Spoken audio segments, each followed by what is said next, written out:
Hello everyone, my name is Paul. We are here today with Jorn Gijzen and Steven Hobson. They are both coaches and experts in mindset and personal growth. That's why I wanted to combine them and invite them together on this episode of the podcast. And I will just be listening most of the time because I'm not the expert here, so I want them really to provide as much value to you guys as possible, help us, maybe to learn something new, and maybe they can also learn something from each other. So we shall see. Guys, tell us more about yourself. Who wants to introduce himself?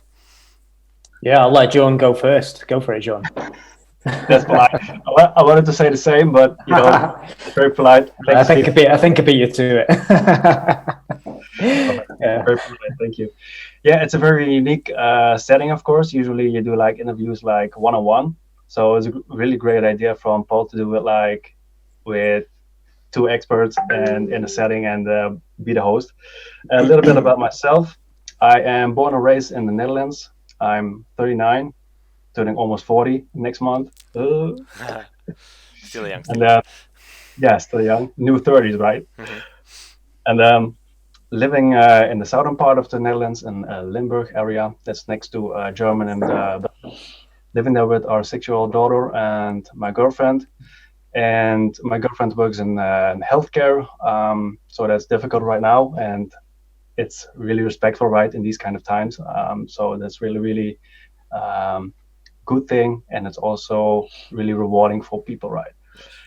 And yeah, I always been in techniques, commercials, and then at one time I was burned out, and then I noticed I wanted to do something that I liked, so I went into marketing, and from there on I went through high-ticket closing, and then became more interested and intrigued by mindset, psychology, personal development, and marketing.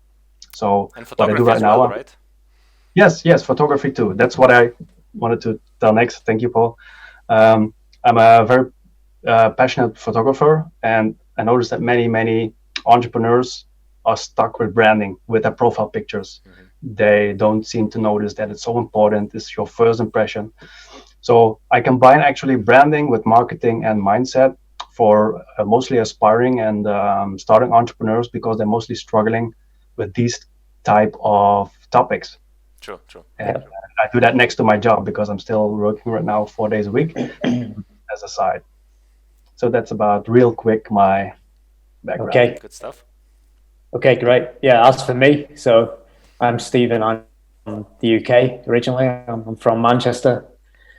And I haven't actually been living there for a while. I spent around 10 and a half years, 11 years living in Brazil, in Rio de Janeiro. Mm-hmm. And I'm currently living in Porto, in Portugal. I've been here for around 3.5 years. Mm-hmm. Yeah, so in terms of my entrepreneurial story and background, I guess I became interested in the whole business thing, in the whole entrepreneurial thing through my father.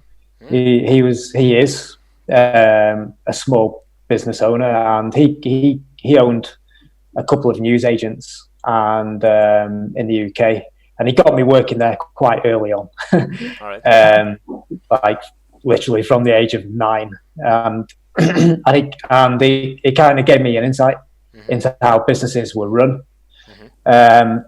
So I guess that was my first kind of taste of what being a business owner. Yeah, what being a business owner is all about. However, it took a while to actually set up my business.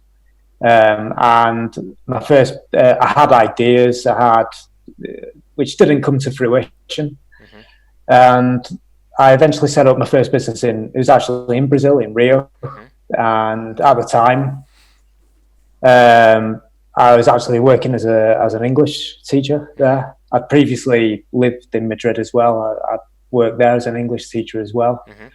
And I saw a gap in the market, basically, for individualized, personalized English classes. Mm-hmm. And after maybe a year and a half, 2 years or so, I took the plunge and set up my company there with a Brazilian business partner. And I ended up having that for just short of 10 years. And what we did, we provided language training to companies, basically. Personalized language training to multinationals and Brazilian companies, catered for international. When you say we, was it like you partnered with someone else, or you had employees? Yeah, that's right. So I set this up with a Brazilian business partner, and then I normally, when I refer to that company, I normally use the pronoun we. That's why. And answering your question, we did have employees. In fact, we got to at the peak, we got to around 30 employees. It was like a proper firm. All right. We had the administration part in the office, which included our HR department, sales, financial coordination, and then we had our teachers who were going to the companies. They were going to the companies and giving the training. And that was like an amazing learning experience for me.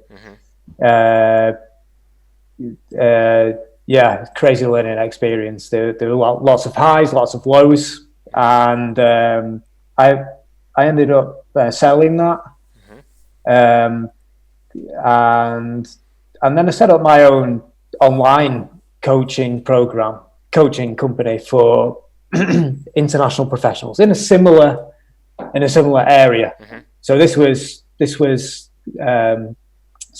is still ongoing. I still do that, and it helps international executives improve their business communication skills and confidence, like for things like presentations. Is there a specific brand name, or? It's called Impactful English. Right. Impactful English. Yeah. Okay. And then I got into life coaching and mindset coaching. So I've been doing that for about 1 year, 4 months, more or less. And this is basically combining my passion for entrepreneurship with my passion for mindset and coaching. And it's, so what's this about? So I basically help entrepreneurs. It's focused on entrepreneurs, basically. I help them achieve goals and acquire the right mindset to achieve those goals, basically. And now you're back to being a solopreneur, or you still have some sort of team working with you? No, I'm actually a solopreneur. Yeah. So I do, in terms of team, I do outsource stuff, like like sometimes design or. We cannot wear all the hats. Yeah, exactly. But I guess I am a solopreneur because my mindset and life coaching, that is very individualized. It's one-to-one, and so is my other coaching one for the international professionals as well. However, I do have some digital products for that as well. All right. Yeah. Good. Yeah. And what about you, Jorn? Have you been always a solopreneur, or have you also partnered with someone along your journey? Oh, actually, like I said, I was in a job in a regular setting, and one time I figured, I don't want to work until my 67, 68, 70. I want to impact more people, help more people. So I started actually on my own, figuring things out, and in that way, and connecting with other people, especially in the closing group, in the marketing groups I'm in mentorships. You connect with so many people, and then at one time puzzle pieces start falling together. Yes. But in the end, I'm doing it on my own right now, because how long am I doing this? I'm 6, 7, 8 months online or something. So it's not like Steven, right? Not like established. I'm just starting out. But the cool thing is, because you are just stepping up, people see you stepping into leadership, taking action, imperfect action, just go and out of your comfort zone and doing Facebook lives and stuff like that. Yeah. People see you as a sort of stepping stone to that next level. Yeah. I don't consider myself as an expert or a coach. I just want to guide people to be that light, to shine them on the path and to show them the way, right? Yeah. Yeah. Right now I'm doing this alone, but I have, entrepreneurs around me who help me and who I get valuable insights from, and who I, maintain relationships with. So it's not that I have a team or something. I just work on my own, but we have great connections and great relationships that feed us, and the same way I feed them back. So I think that's very important, to build sustainable relationships, especially if you're online. I don't know how you look at it, Steven. But if you're online, especially if you're a solopreneur, and not have a team, right? I think it's very important to do that, right? Exactly. Yeah. It's absolutely fundamental. In fact, I don't really see sales as something transactional. I don't really see it as, exchanging money for a service exactly in itself. I see it more as building relationships. And when I look, so I completely agree with you there. Yeah. And how I see it, maybe I'm wrong, but we're not selling like a service. We're selling more transformation, right? In people, we're selling a transformation in mind shift, in mindset, and how people look at things and how they look at themselves. Exactly. Yeah. It's like the perceived value that the people can get from you is worth more than what they are paying you. So that's why people pay for coaching and training and tailor-made solutions. Yeah. Yes, and you can help people to show them the way, but you can also help them, take them by the hand and lead them and tell them what to do, and then show them the way and the steps and the formulas and the systems, right? Something totally different than, okay, you have to do this and that, and okay, good luck, bye-bye, Yeah, that's right. That's often the roadblock with courses, isn't it? Like, people buy the online course, and it's all there, the step-by-step plan. This is what you should do. But if it's lacking that helping hand, or lacking that support or accountability, it makes it pretty difficult. And I believe that there's quite a high statistic of people actually purchasing the courses, but the majority of them either don't finish the course, and the ones who actually do finish the course, it's only like a percentage of them who actually get success out of it. So that helping hand that's like actually really essential. But you refer to courses from you, or also from other people, and you help them complete their path? No, I'm just talking about courses in general, because I've never actually created an online course. This is actually a plan of mine. All right. And I do intend on doing that. But this is just my research and observations. A bit of personal experience as well. I've bought courses before, but I've not finished them for some reason. And also speaking to clients as well. So it's a fact. It is actually a fact. There's a large percentage of people who buy the online course. I'm not talking about any specific online course, but just courses in general, who don't finish it. And why do you think that happens? It could be a number of things, but one thing is overwhelm. People get a bit overwhelmed with all the information. It could also be some kind of fear as well. So often people they want to achieve some kind of goal, like a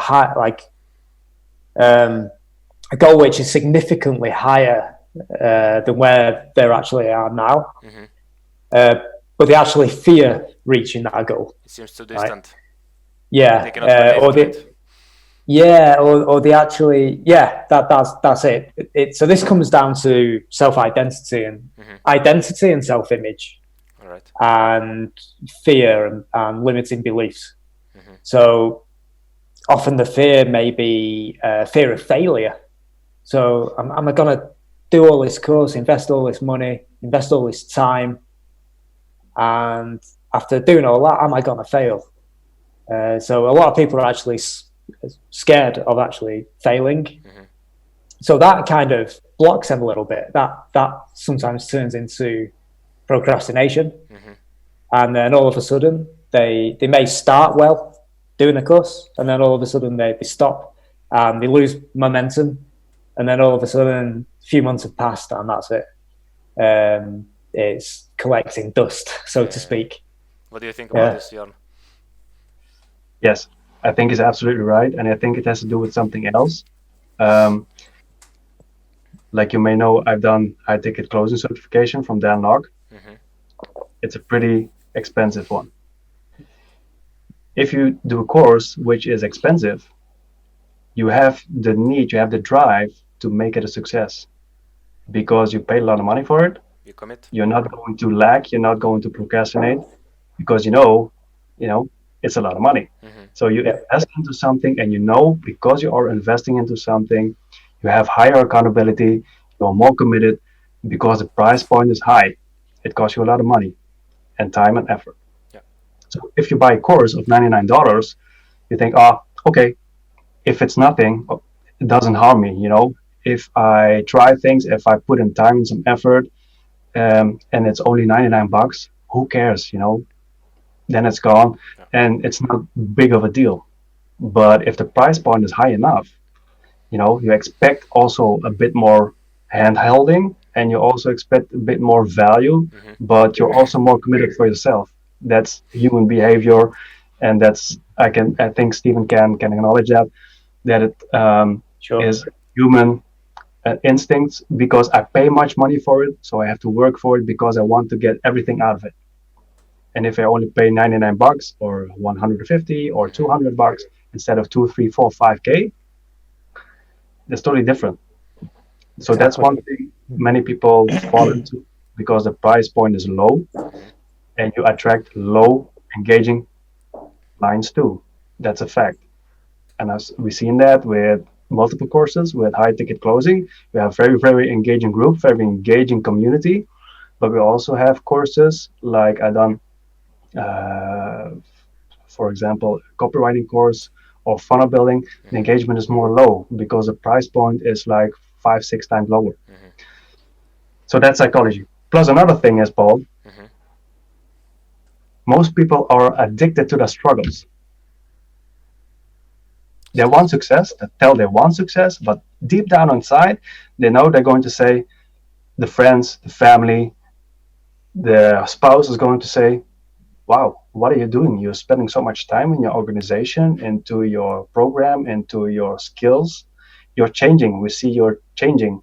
And we want to keep you as the person you are. So you're growing. Your personal development, you're growing. The crabs in the bucket example. Yeah. It's exactly that. People start pulling you down. Mm-hmm.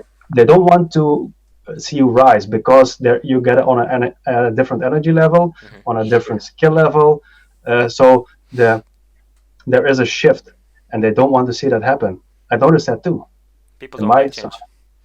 They don't like change. They don't like you to become, I wouldn't say better, because I would never want to say that I'm better than someone else. I'm just changing. I want to constantly invest in myself, in my skills, in my personal development, in who I am as a person, to become better and to provide more value to the marketplace. Yeah.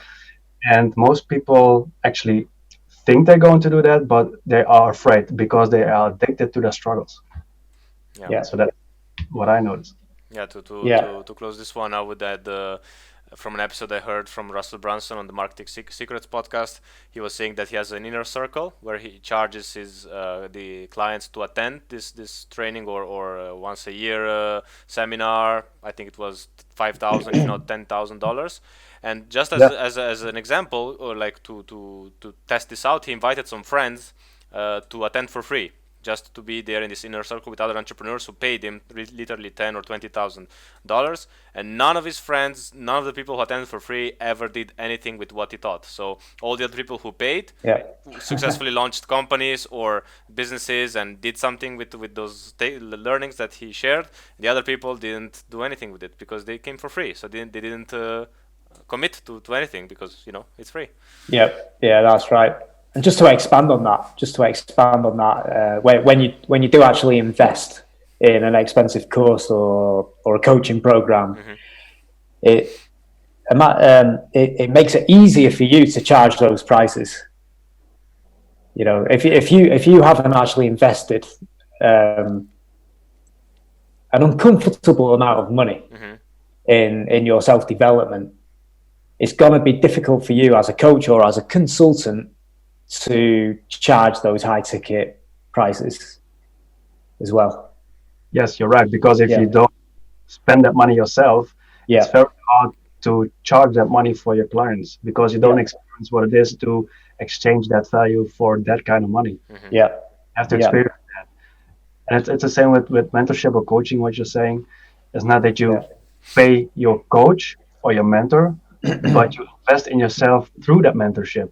Exactly. Yes, that's what I mean. So because you have a high price point or a higher price point, you're more committed, you have more accountability, you have more step-by-step guidance. And what we're working on is transformation. So not just selling information, because you can find it everywhere: YouTube, Facebook, Instagram, Quora, I don't know, whatever platforms you have, you can find it everywhere. But transformation, I think that's something different game, right? Well, Steven, sorry. Very much so. Very much so. Yeah. If you're in the coaching game, it is all about transformation and what that transformation is going to bring to your life. How is that going to improve your life? How is it going to improve your family's life? So very much so. Yeah. All right. So take away to not be afraid to charge the right amount to your clients, because otherwise they will not appreciate what you're doing for them, I would say. Yes, but only if you have value to provide. I would never recommend for anybody to charge $5,000 and to throw a course over the fence and you say, here you go, and I charge $5,000 and bye bye. Normally, the metric is if you charge $5,000, you should provide value in terms of $50,000, or something like that. Yes, the value has to dwarf the price. So actually, you have to get so much value from it that you think, wow, this is really amazing. With the high ticket closing certification, I'm stumbling. That was so life changing, and it was so valuable and so transformational. And if you get that feeling, you can translate it into other people too, because you experience it, and that's something totally different than if you're just doing a course online and you're just being part of it, right? Yes. Instead of experiencing, and that's a totally different game. Yeah. That authenticity is going to come through, basically. Yeah. All right. So, guys, I have another question for you. Since we're all solopreneurs, I would like to know from you, what is one of the biggest struggles in your daily work or weekly kind of business? What do you struggle the most with? What makes you the most frustrated? Is that okay? I'll start this one. So, with the new scenario, right? With the new Corona scenario, I would say that my biggest challenge at the moment is just juggling family life with my work and other stuff. So I've got a 22-month-old daughter who needs and craves a lot of attention. So she was previously at the nursery, right? So before all this, my routine consisted of taking her to the nursery at around 8 o'clock in the morning, working for the rest of the day, then picking her up around 5:30 and at home all day. So my wife's at home as well. She also works. So that's the biggest challenge at the moment. Just giving her the attention she needs and just being organized with it all, and then being productive with work as well. So attending to all our clients and doing all the other stuff, in the background. And yeah, that's my biggest challenge at the moment anyway. And how do you deal with it? What do you do to? Well, I found that the first week was actually quite stressful. It was, yeah, it was a bit difficult to deal with, but the second week it actually got better. We got used to the idea, and it's just talking about it really, and yeah, understanding how we can how I can align what I've got to do with what my wife's got to do, and what will I do whilst just looking after my daughter. So it's so basically that really, just organising it all and juggling it as well. Okay. Yeah. And you, Jorn? Yeah, for me it's basically the same. As you know, Paul, I'm working regular job 4 days a week. Me too. Yeah, you too. Yeah. So, and as you're doing this as a side and you want to help more people, you know that, Paul, it takes time and it takes effort and it takes energy. Yeah.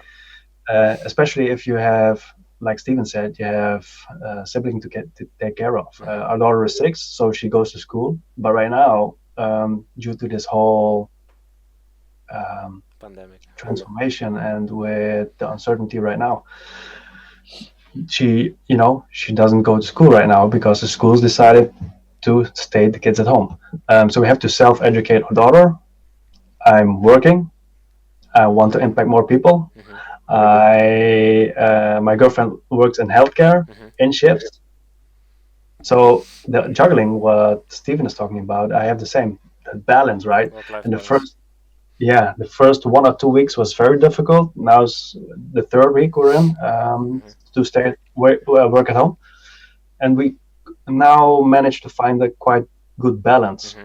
Although the shifts of my girlfriend change every week and every day, so it's not 1 week early shift and then a week night. It's just every day can be different. So we manage that. So that one is now a bit of more settling. And the other thing, it's not really that I'm frustrated about it, but I noticed that due to this situation, many people are working at home, even might lose their jobs, because many companies will be cut. Many companies will make less profit out of it because of the whole situation.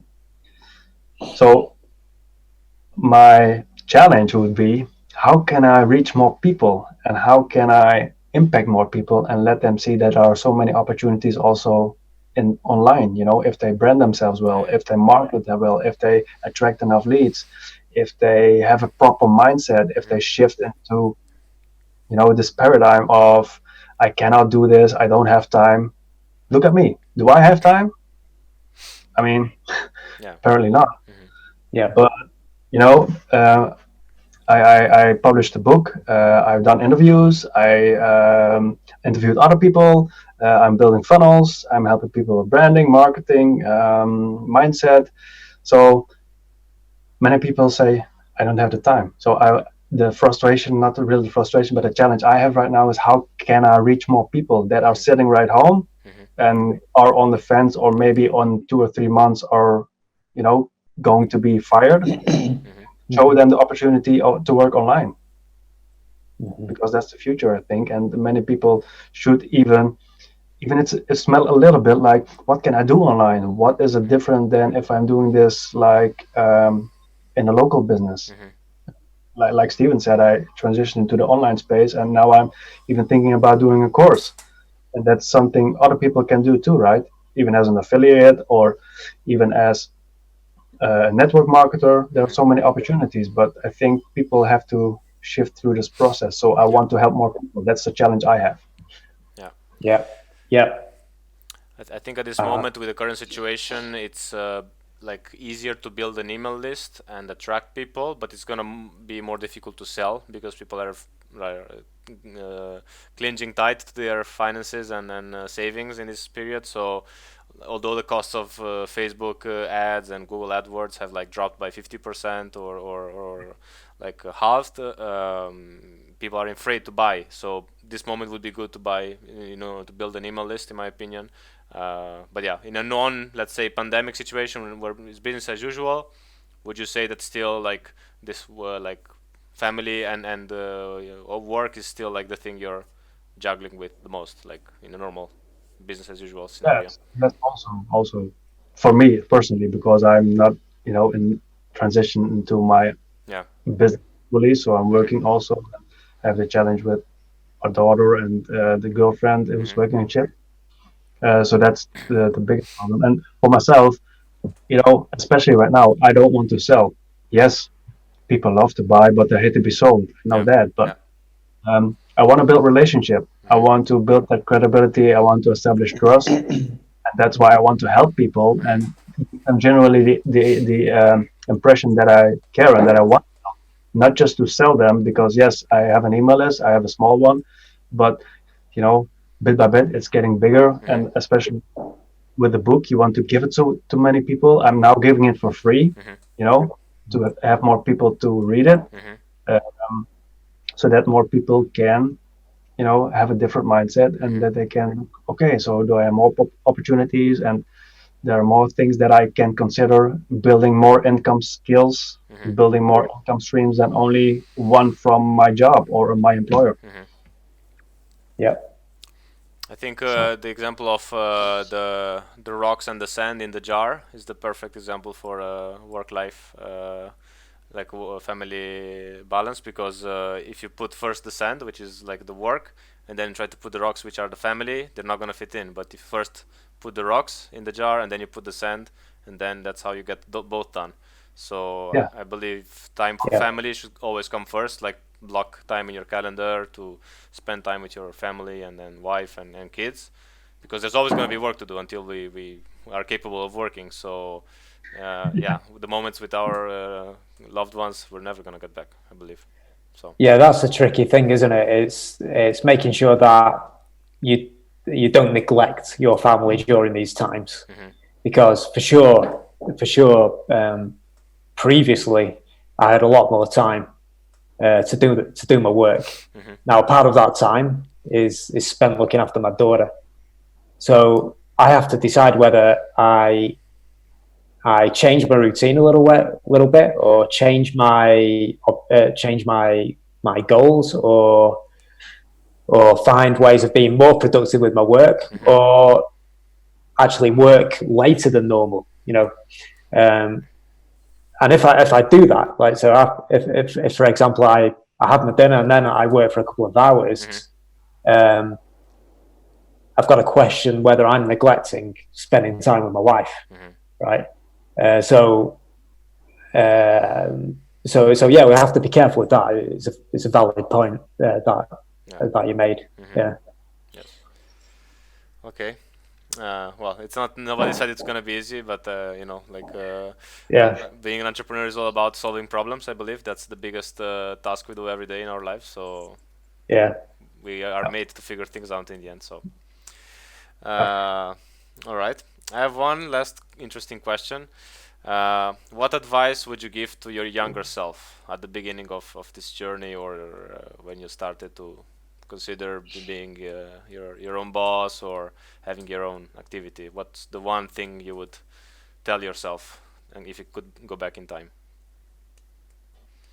Shall I start? Okay, yeah, go for it. Sorry. Go for it. I didn't mean to interrupt. I'm a very I love quotes. I'm a really quote lover. When I do Facebook Lives, I especially mostly talk about quotes, how they impact my life and my business.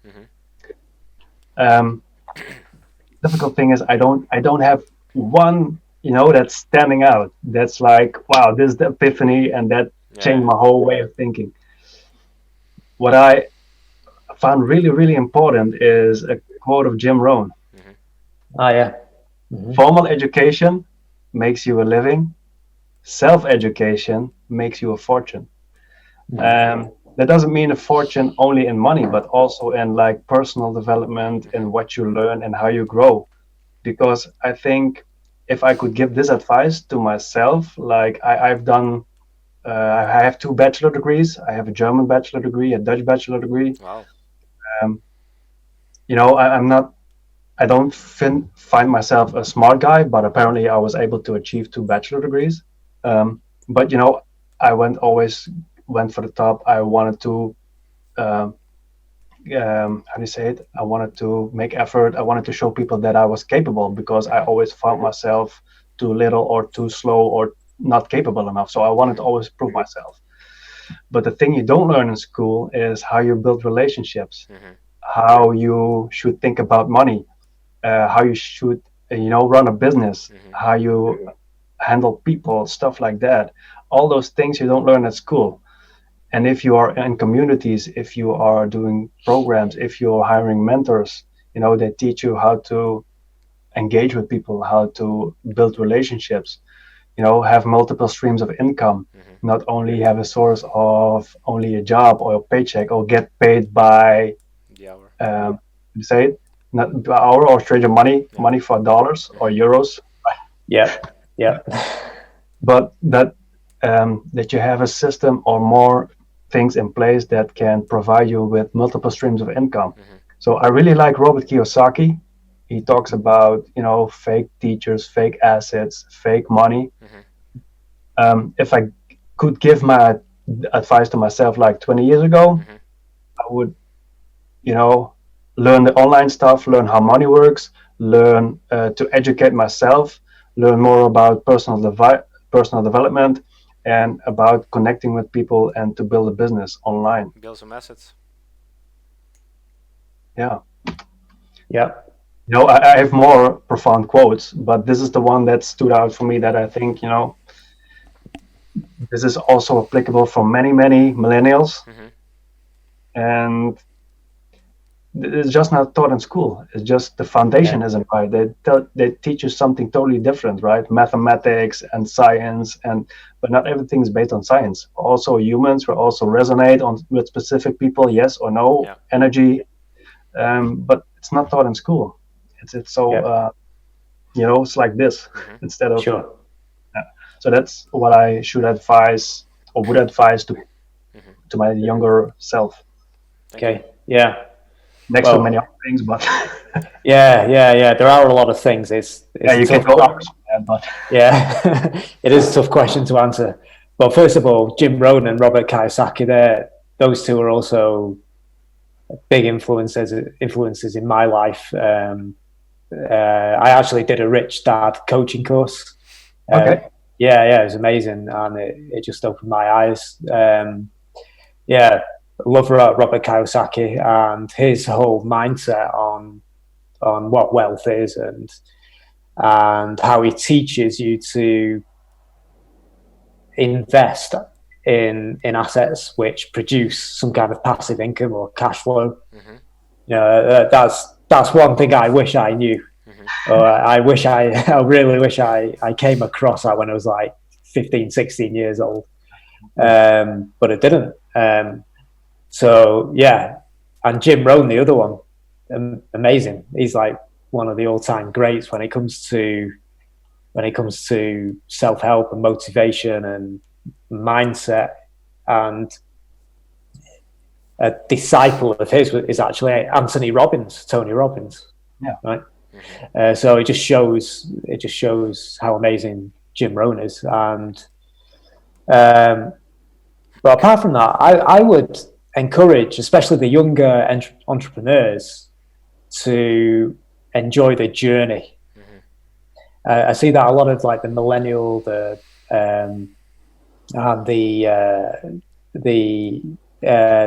Z generation, that they don't really have that patience. They want to go from the bottom of the mountain to the summit. From zero to a They million. don't want to climb that mountain. They just want to achieve that goal. And it's easy to understand that, considering the way how life has developed with technology and Uber and WhatsApp and all that stuff. You can just swipe your phone and within a couple of minutes the taxis arrived, the Ubers arrived. It didn't used to be like that. So it's easy to understand why they don't have that same amount of that same patience as, say, Generation X. We are accustomed to instant gratification. Yeah, yeah. Now. Food delivered at home, immediately available online. So yeah, exactly. There's no exactly. long-term thinking of building assets and yeah. Yeah, and with business as well.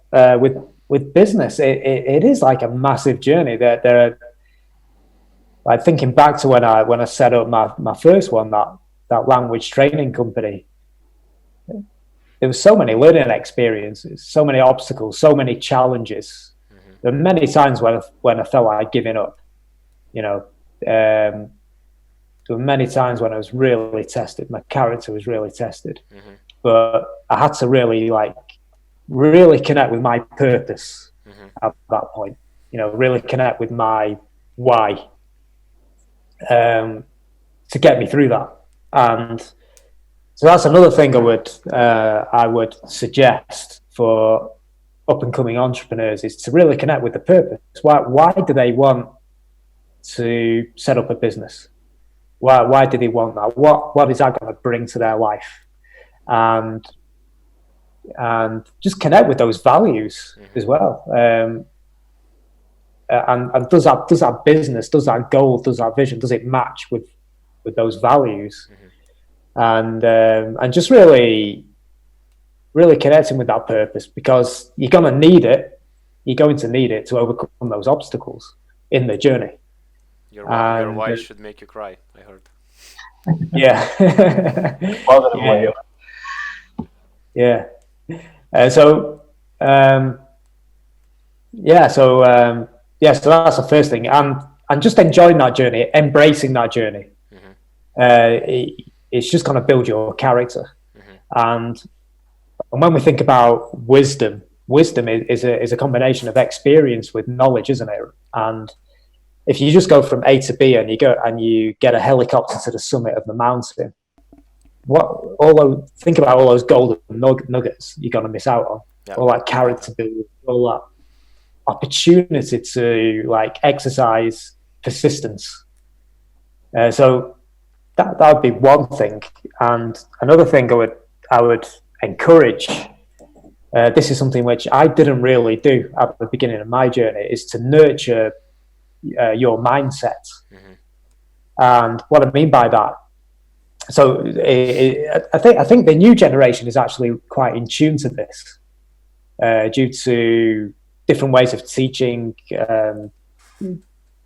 People like Sam Ovens have been pretty influential in terms of mindset, and teaching people all about mindset and the importance of it. So I would encourage that, and what I mean by nurturing mindset is to be really aware of what's limiting you. So that could be limiting beliefs, and finding out where those beliefs come from, understanding where they come from, and just getting rid of negative emotions, things like envy, resentment, jealousy, and things like that, because all that just holds you back, you know. And so we all know how important it is to work on our physical, go to the gym and all that, but it's probably even more important to work on your mindset and to have that mental health, and to constantly be in a productive state of mind, in a healthy state of mind.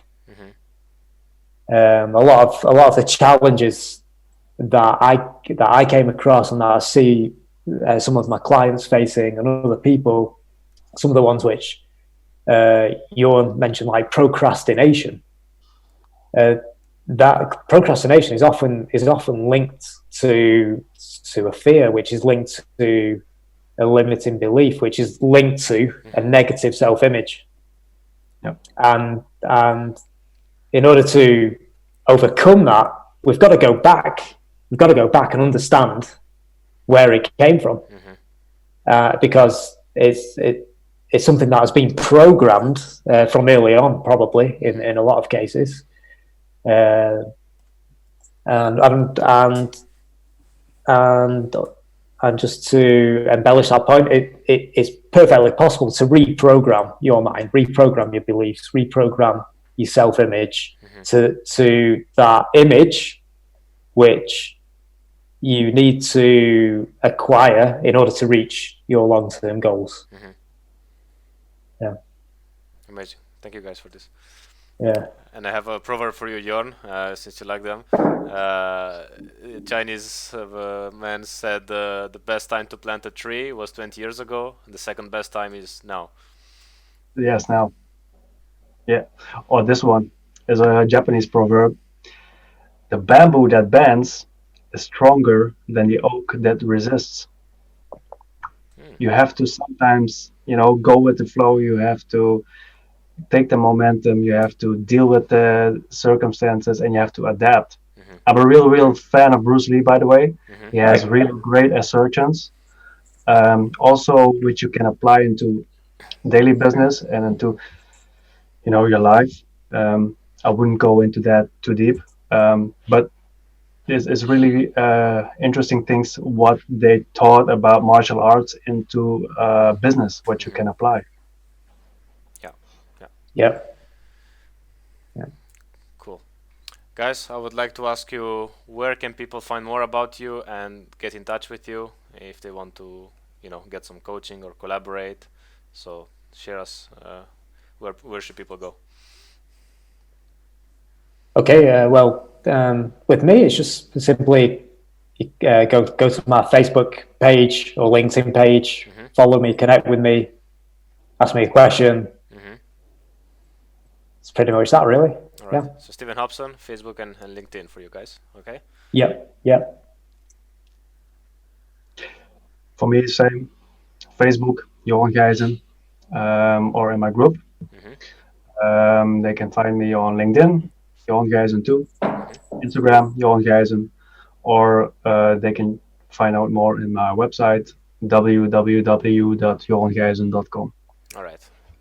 We will leave the links in the Facebook group, and then for the podcast episode, I think I can put them in the description of the episode. Okay, great. And yeah, since we are in this whole pandemic situation, I read a post the other day where it was saying that Isaac Newton found his best ideas and laws and inspiration during the quarantine of 1665, when there was the pestilence going around Europe. So for all the people listening to this in this period, I would really, advise to take this time to use it to focus and eliminate distractions and get the things that they wanted to get done and they never had time to in the past months or even years maybe. And it can be, very beneficial for if you're even an artist to your creative side or whatever thing you're doing. Yeah, very much so. Yeah. For every crisis, there's a bigger opportunity, right? True. Yes. Yeah, and that also has to do with mindset. Of course, many people look at the disappointments and at things and watch the news, but I recommend not too many to watch the news, but to look for opportunities to connect with people, who we didn't see for a long time, and you can, rebuild that relationship and spend some more time with people who want to try to help you to the next level. And I hope sincerely that people stay safe, because it's a really, really serious situation. And of course, it will end. We're going to get better out of this. But for this time, I hope people are going to stay healthy and safe. Yeah, that's like the priority. Follow the procedures, stay safe. Yep. But at the same time, really protect your state of mind. And 100% there, you're avoid mainstream news and newspapers.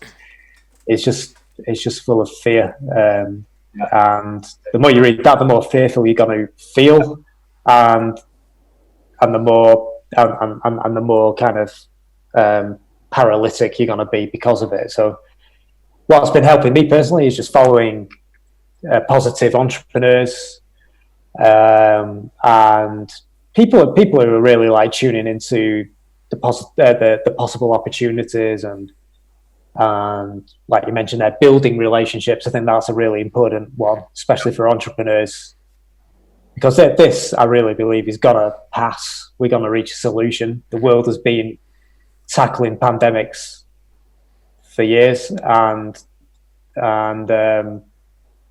there's going to be a solution. After it, I'm pretty sure the world will be pretty different than what it was beforehand. Mm-hmm.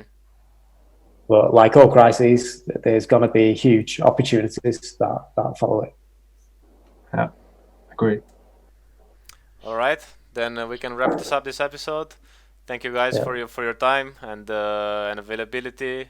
Again, Steven Hobson and Jorn Gijzen. You can find them on social media, and let us know in the comments what you think about this, and hope it was useful. Yes, thank you very much for having us, Paul, and for your time and for your gesture to invite us. My pleasure. It was great. Thank you. Likewise. Thank you very much, Paul. Thank you. I enjoyed it. Yeah. Thanks.